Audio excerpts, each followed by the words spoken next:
السلام عليكم ورحمة الله وبركاته. ازاي يا جماعة عاملين ايه؟ يا رب تكونوا بألف خير. النهاردة ان شاء الله بإذن الله هنعمل مع بعض الديك المحشية ديت او الفراخ المحشية. فراخ بلدي محشية بس حجمها صغير. بصوا يا جماعة الفراخ بتاعتنا طالعة عاملة ازاي، بسم الله ما شاء الله، الله اكبر. شايفين؟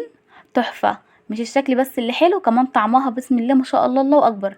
طعمها جميل جدا. النهاردة هنعملها مع بعض بالفريك، حاجة كده في منتهى الجمال. شايفين عامله ازاي؟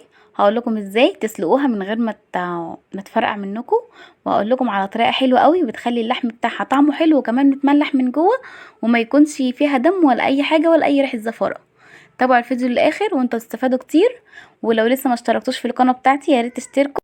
كل اللي هتعملوه بس هتنزلوا اسفل الفيديو تحت وتدوسوا على كلمه اشتراك وتفعلوا زر الجرس، اول ما يجيلكوا الجرس هتدوسوا على كلمه الكل عشان يوصلكوا كل جديد. بصوا يا جماعه بقى، اول حاجه يكون عندي هنا الفريك. طبعا الفريك متنقي كويس جدا جدا عشان بيكون في زلط صغير بنفس لونه. لو انت مش هتعرفي تنقيه يبقى تجيبي فريك الضحى زي ما انا بعمل. فريك الضحى بيكون متنقي جاهز وبيكون نضيف، مش محتاج ان انت تنقيه ولا اي حاجه. يدوب بس تغسليه زي ما انا عملت كده. وبعد كده بقى تبداي تجيبي صينيه وتحطي فيها شويه من الميه، شويه حلوين يعني كده على قد الفريك بتاعنا. وهنحط هنا يعني معلقه صغيره من الخل. ليه؟ عشان الصينيه بتاعتي ما تسودش.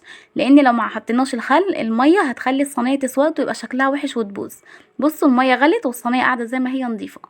وبعد ما الميه خلاص غلت معايا هجيب بقى الفريك اللي انا غسلته كويس دوت، واروح حطاه في الميه بتاعتي. هخليه ياخد غلوه واحده بس مش كتير. هقلبه كده واخليه ياخد غلوه واحده وبعد كده هطفي عليه.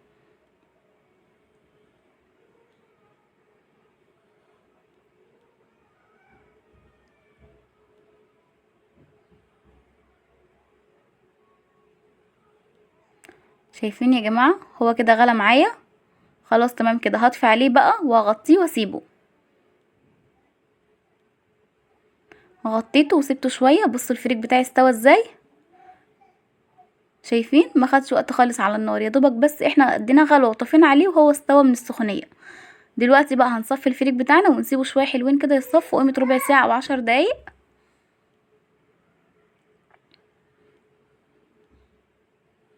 وبعدين بقى هجيب نفس الصينيه تاني. طبعا الصينيه قاعده نضيفه زي ما انتم شايفين كده عشان خاطر احنا حطينا لها نقطه الخل او معلقه الخل الصغيره اللي قلت لكم عليها.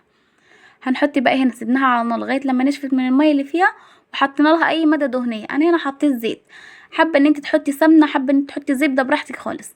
دي اختياري ليك انت، يعني على حسب راحتك. وكمان في الخطوه ديت كل ما سبتي الفريك بتاعك ينشف كويس ويتصفى كويس من الميه، هتلاقيه مش بيلزق في الصينيه زي ما لزق معايا كده. هو عندي هنا لزق في الصينيه كده عشان خاطر ان هو برضو ما صفاش كويس، انا كنت مستعجله عليه. بصي بقى، شوحي كده فيه براحتك خالص على نار هاديه شويه. وابداي بقى تبلي الفريك بتاعك دوت. حطي له شويه من الملح، شويه من الفلفل الاسود، شويه من الشطه، شويه من الكمون، شويه من الكزبره. لو حابه انت تحطي شويه من بهارات الفراخ براحتك. ما عندكيش البهارات اللي بقولك عليها ديت يبقى كفايه عليها شويه من الملح وشويه من الشطه، او اي حاجه عامه. يعني ممكن تكتفي بشويه من الفلفل الاسود بس.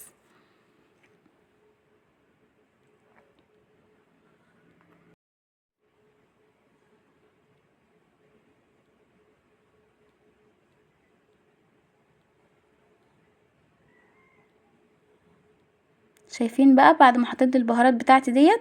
طبعا البهارات كل ما كانت اكتر كل ما كانت بيخلي طعم الفريك جميل جدا. انا عن نفسي بحب طعم البهارات في الفريك. لو انت ما بتحبيش طعم البهارات قوي ما تزودهوش. عامه يعني دي حاجه ترجع لك انت. قلبت بقى الفريك كويس جدا كده لغايه ما حسيت ان هو شرب التوابل كلها كده. وبعد كده هتدفي عليه. ادفي عليه بقى وسيبيه يبرد شويه عشان نعرف ان احنا نحشي الفراخ بتاعتنا بيه. شايفين متبهر ازاي؟ طريقه بسيطه خالص، والتوابل بتاعتنا بسيطه خالص وسهله وفي كل بيت. دلوقتي بقى افضيه هنا في الصينيه ديت عشان ابدا ان انا احشي بيه.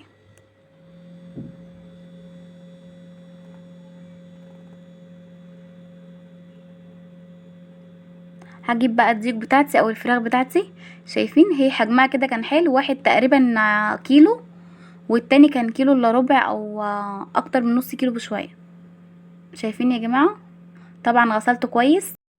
ونقعته في ميه وملح وخل وليمون ودقيق، وسبته في الميه بتاعه النقع ديت مش اقل من ساعتين. دي اقل حاجه، انا ممكن اسيبه النهار كله في محلول النقع دوت.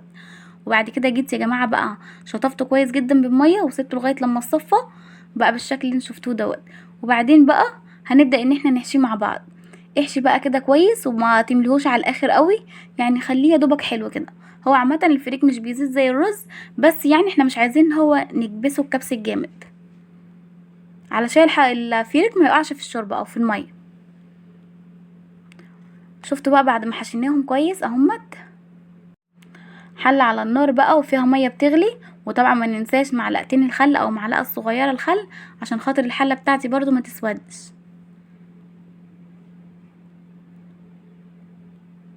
طبعا الحله هنا لازم تكون كبيره شويه، تكون الحجم بتاعها اكبر من الديوك، لان لو الحله صغيره مش هعرف اتحكم فيها وهتبقى الديوك بتاعتي طالعه لفوق مش هتستوي كلها، نص الديك هيستوي ونص لا.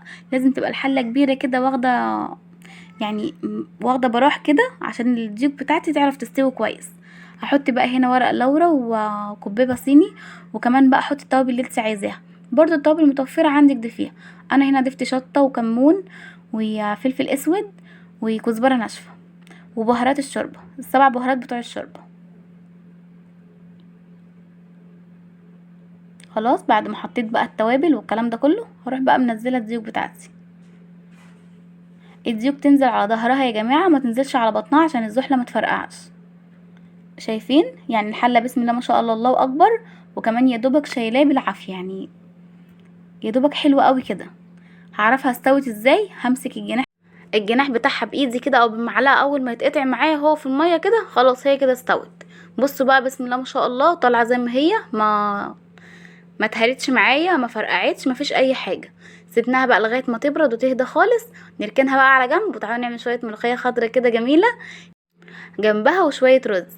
بصوا بقى جبت الملوخيه بتاعتي بعد ما قطفتها هغسلها كده وسبتها لغايه لما تتصفى، وهخرطها على الصينيه وابدا ان انا بقى ايه اروح طبخها. بصوا بقى هنطبخها. طبعا انا عارفه ان كلكم شاطرين وبتعرفوا تعملوا الملوخيه وكمان بتعرفوا تعملوا الاكل ده كله، بس انا الصراحه بحب اشارك معاكم الاكل اللي انا بعمله. بعد ما خرطت الملوخيه ما تنعمهاش، خليها خشنه شويه كده عشان تبقى طعمها حلو وجميل، وتبقى كمان زي بتاعه المطاعم. على فكره في المطاعم مش بينعموها قوي، بيخلوها خشنه شويه كده عشان تبقى طعمها حلو. بصوا بقى هجيب حله على النار واحط فيها شويه من الشوربه، ولو فيها اي حاجه كده اطلعها، ورق لورا او الكبيبه الصيني ديت اطلعها كده عشان بس الشوربه بتاعتي تبقى صافيه. هخلي الشوربه هنا لغايه لما تغلي، وبعد كده احط لها شويه من الكربوناتو ومرق الدجاج. مرق الدجاج احط واحده كامله، لكن الكربوناتو هحط حته صغننه خالص يعني على طرف المعلقه. ليه بقى؟ عشان خاطر ما تسودش معايا لما تقعد. انت لو حابه ان انت ما تحطيش كربوناتو خالص يعني تستغني عنها براحتك، بس عامه انا بحط حته صغيره خالص يعني حاجه كده على طرف المعلقه. بصوا غلت، واحط بقى هنا شويه الكربوناتو اللي قلت لكم عليها، وبعدين بقى ابدا انزل الملوخيه بتاعتي. نزلي بقى الملوخيه وقلبي فيها كويس جدا. نبدا بقى ان احنا نقلبها كويس، ولو انت مش عارفه تقلبيها بالمعلقه قلبيها بالمضرب اليدوي العادي. خلاص كده الملوخيه خلصت. تعالوا بقى نعمل لها احلى طشه توم في الدنيا. بصوا بقى الملوخيه عامله ازاي. نسيبها بقى لغايه لما تهدى عشان الريم اللي عليها ده كله كده يختفي تماما. شايفين الملوخيه الخضراء والخضار بتاعها عامل ازاي. تعالوا بقى كده نحط طبق او الكسرولة بتاعت الطاسه بتاعت التوم بتاعتنا على النار، ونحط بقى هنا سمنه بلدي. انا بعملها هنا بسمنه بلدي، حابه تعمليها بزيت براحتك، حابه تعمليها بسمنه اللي هي العاديه يعني الروابي وكريستال والكلام ده برضو براحتك، بس عامه انا مش بستطعمها غير بالسمنه البلدي. حطيت بقى هنا معلقتين سمنه، وحطيت معلقه توم كبيره، وعندي هنا بقى اهم حاجه يا جماعه للملوخيه الخضراء معلقه الكزبره. معلقه الكزبره الناشفه ديت بتودي الطشه بتاعت الملوخيه في حته تانية. انا حطيت معلقه الكزبره بس تقريبا كده الكاميرا كانت فاصله، بس لازم معلقه الكزبره يا جماعه في الطشه ديت. وبعدين بقى نقلب كويس كده، ونسيب بقى التوم مع الملوخيه شويه كده، واحلى ملوخيه يا جماعه في الدنيا ممكن تعمليها. بصي الملوخيه بتاعتنا عامله ازاي. شايفين بسم الله ما شاء الله الله اكبر. شايفين شكلها عامل ازاي؟ ومش هقولك بقى على طعمها.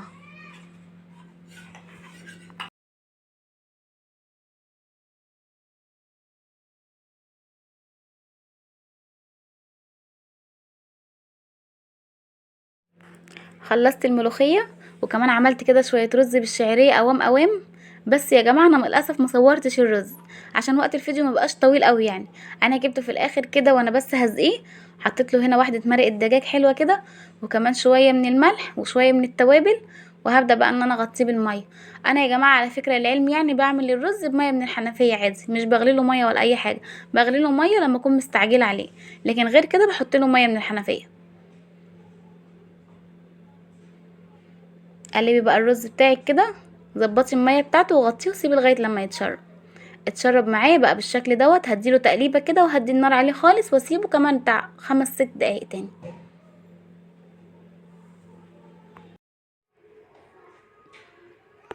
الرز بتاعي استوى بقى يا جماعه، وشايفين شكله بقى عامل ازاي؟ ما شاء الله. مفلفل مش محجن خالص. الناس اللي بتقولك تعملي الرز من الحنفيه ازاي، ما هو ممكن يعجن معاكي، لا محجنش خالص زي ما انتم شايفين. الواحده بوحدتها. كمان الرز دوت ما كانش رز درجه اولى يعني، مش الضحى ولا اي حاجه، لا ده رز. حطينا طاسه على النار بقى وحطينا فيها بقى شويه زيت كده، وخلينا الزيت لغايه لما قدح معايا، وبعد كده رحت حاطه الديك بتاعتي. حمريها بقى كويس جدا على كل ناحيه شويه. طبعا عشان الزيت مش كتير، لو احنا حطيناها عايزين يعني ان احنا نحمرها كلها بنفس الشكل كده، يبقى نضطر ان احنا نحط لها ازاز زيت او يمكن اكتر كمان. فاحنا حطينا كده شويه زيت قد مثلا قد كوبايه الا ربع زيت. وبدأنا بقى ان احنا نحمر فيها الديك بتاعنا دوت، واحد واحد، عشان تعرفي ان انت تقلبيه في الطاسه وعشان خاطر يعرف يحمر معاكي كويس. حمرناهم بقى طلعوا بالشكل الجميل اللي انتوا شايفينه دوت. يا رب يكون الطريقه بتاعت النهارده دي بتاعتي عجبتكم. لو عجبتكم ما تنسونيش بقى لايك وشير وكمان اشتراك في القناه عشان يوصلكوا كل جديد. وبألف هنا وشفا على قلوبكم يا رب.